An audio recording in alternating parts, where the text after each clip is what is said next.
everyone, and welcome back to the NanoBlitz Football Podcast. I'm your host, Ben Edelman, and today it's a bit of an interesting episode. You know, content is a little slower during the off-season. I don't think I've uploaded an episode in a month. I have gone on vacation. I've been a little bit busy, but I have a lot of plans for this off-season, and you know, around this time, the draft has already passed, free agency has already passed. There's not too much to talk about since in the NFL landscape, there's really not that much going on.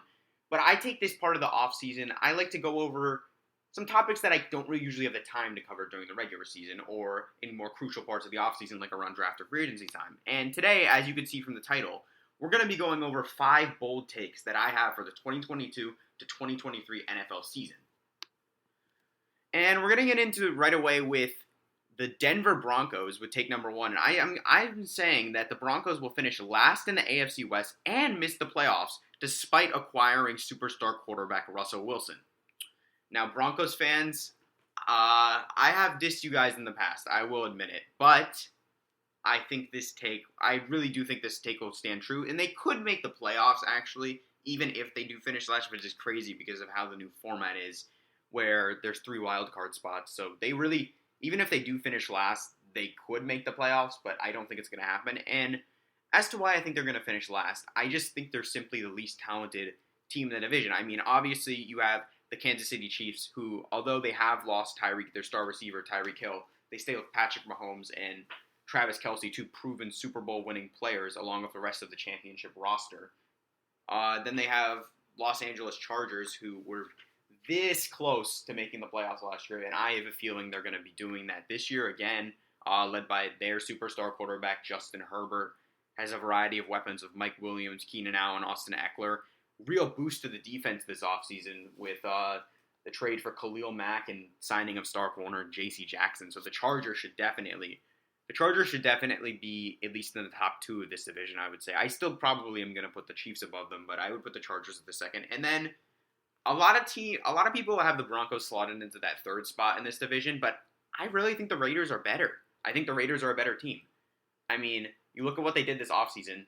They re-signed their star player, Max Crosby. They brought in arguably, who in my opinion, the best receiver in the league in Davante Adams to pair with his former college teammate, Derek Carr, who is a very good quarterback himself. And they also signed Chandler Jones to pair with Max Crosby. And I think the Raiders, they already made the playoffs last year before getting all those guys. They made the playoffs. That's the thing.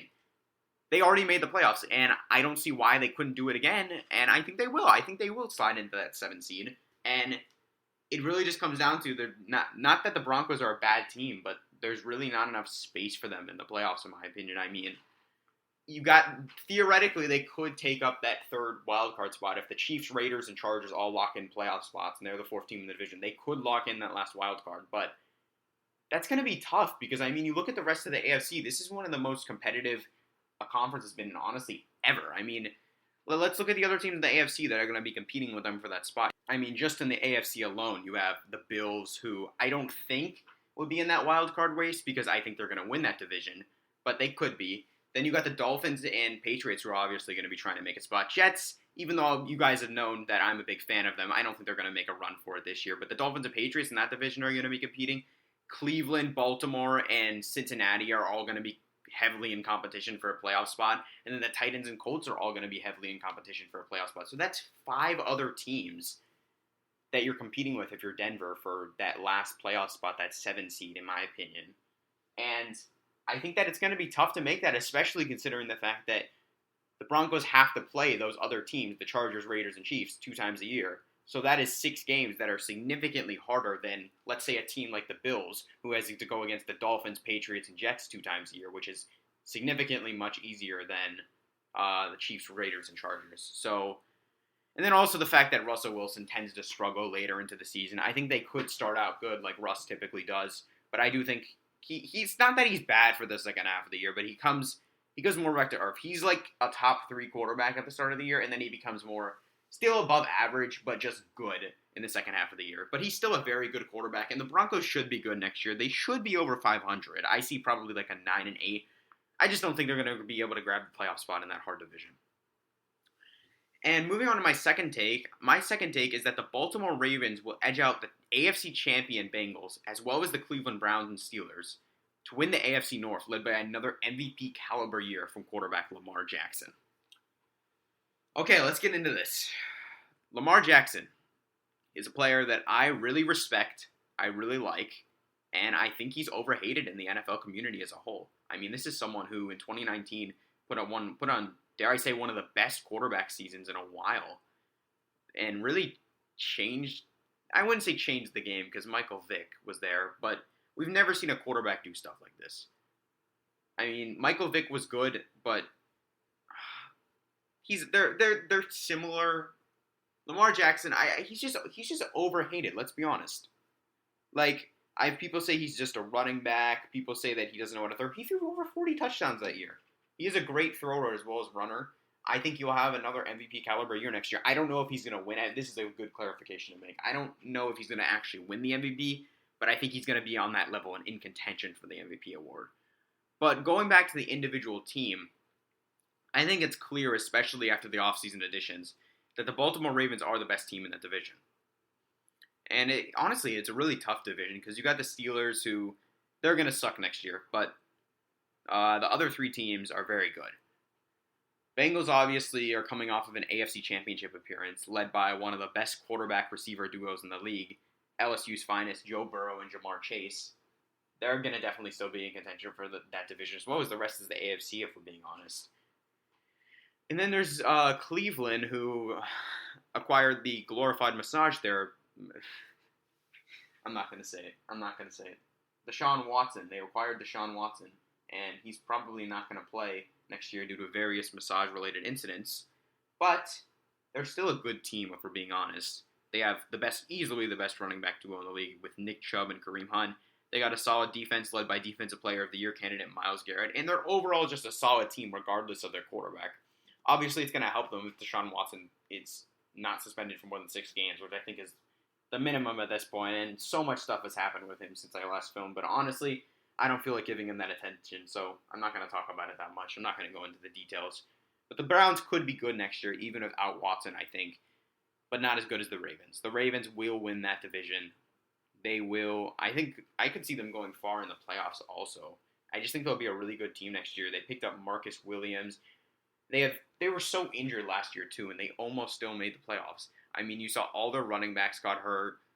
Their 2 corners got hurt, I think. Or no, maybe I don't know if Marlon got hurt, but Marcus Peters was out for almost the entire year. I talked about Gus Edwards and J.K. Dobbins being out. Lamar Jackson was hurt for the second half of the year, and really, like, all those guys are returning. That's something you got to factor in. Like, oh, sure, they got great guys in the draft like Kyle Hamilton and Tyler Linderbaum as well, but you also have to factor in additions as guys who simply did not play next year due to injury. That counts as an addition compared to last year's team as well, and that's something I think a lot of people don't factor in. And yeah, overall, I just think the Ravens will be very good next year.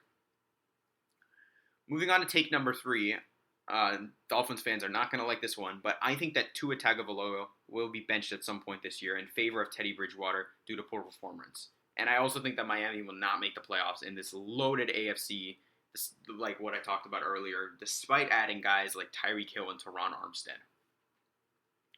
So, before the Dolphins fans attack me in the comments or text me or whatever, I think the Dolphins will not be terrible next year. I just don't think they'll play up to expectations. And the expectations for Miami right now is clearly to make the playoffs, and they've shown that with win-now moves, like trading multiple first-round draft picks for Tyreek Hill and signing an aging left tackle in Teron Armstead, who's very good when healthy, but it's clearly a win-now move. They want to make the playoffs this year, and if they're not on track to make the playoffs midway through the year with Tua at quarterback, Tua will not be the quarterback for the second half of the year. It's that simple. We're going into Tua's 3rd year now, and he really has not shown that much improvement. I still have hope for him. I just think that Dolphins fans need to temper their expectations for him. He is not going to be like those other quarterbacks in the draft class, like Joe Burrow and Justin Herbert. He's not going to be a superstar quarterback like that.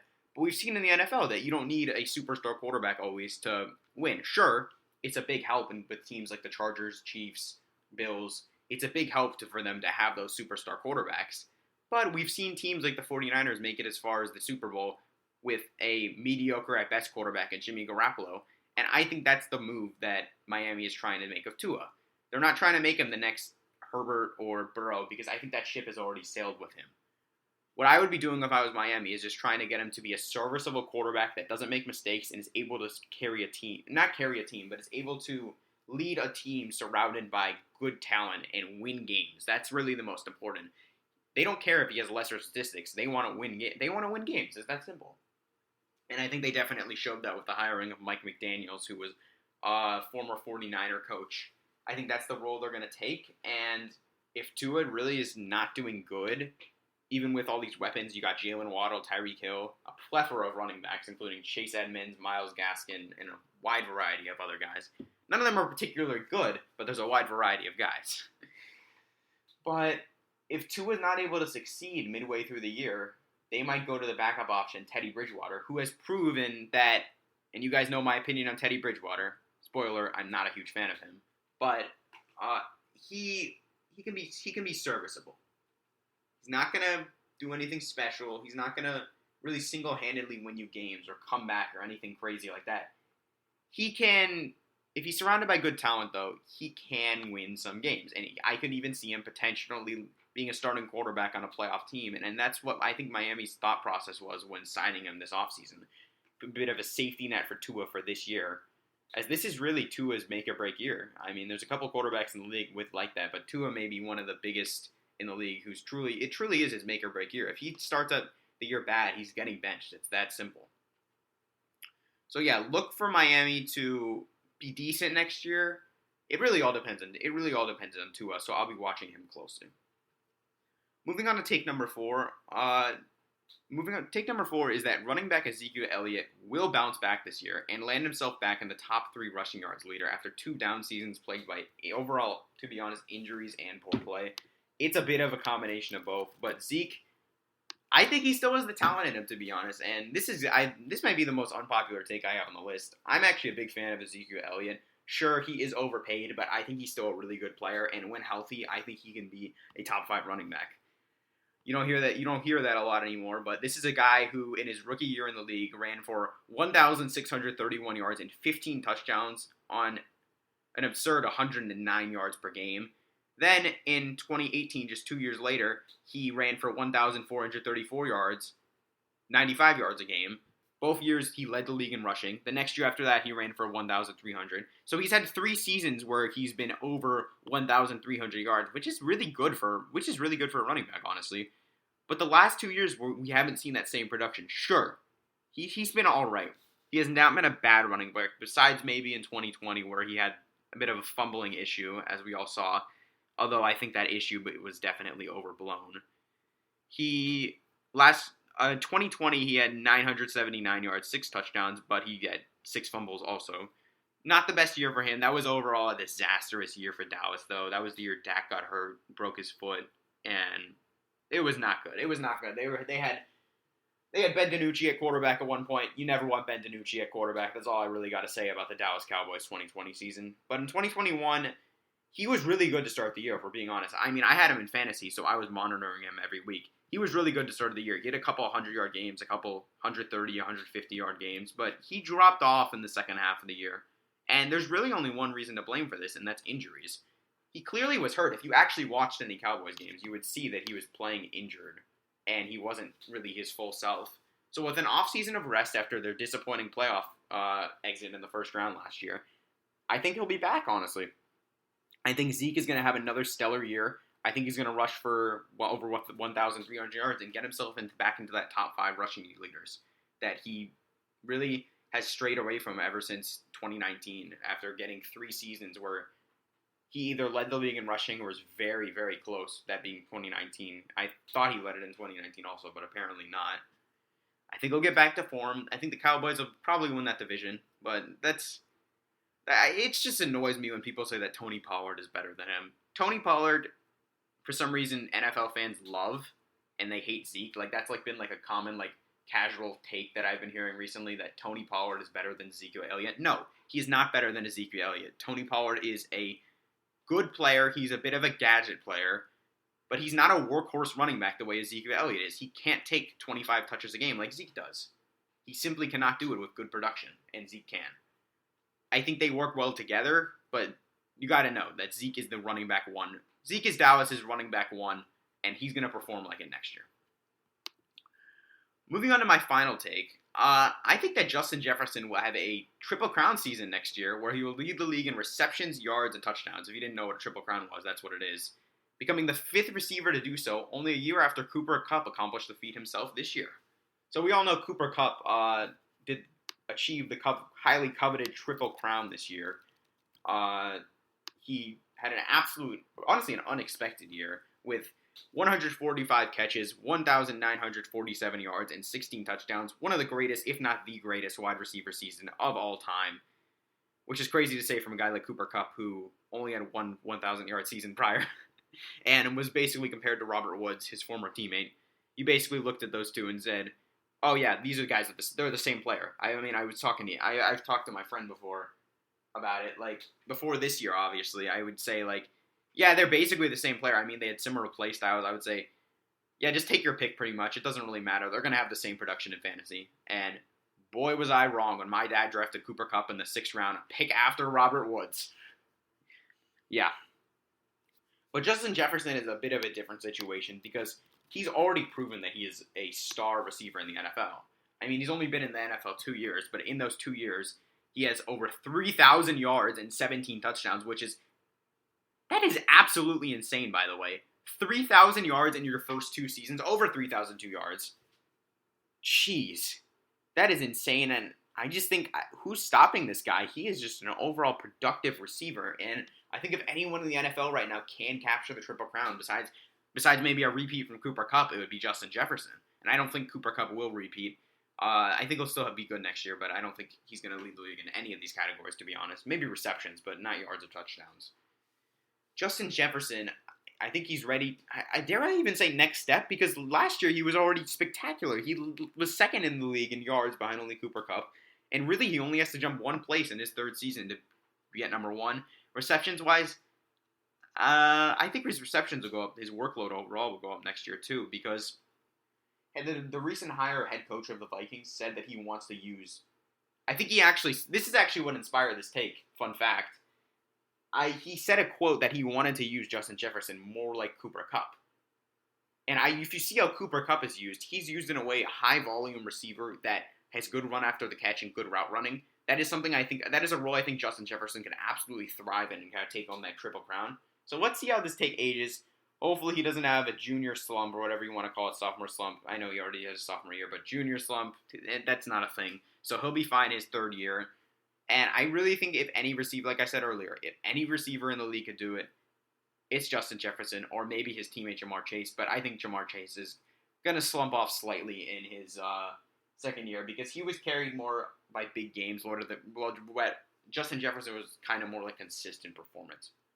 So yeah, that pretty much wraps up the episode. That's our 5 bold predictions I have for next year.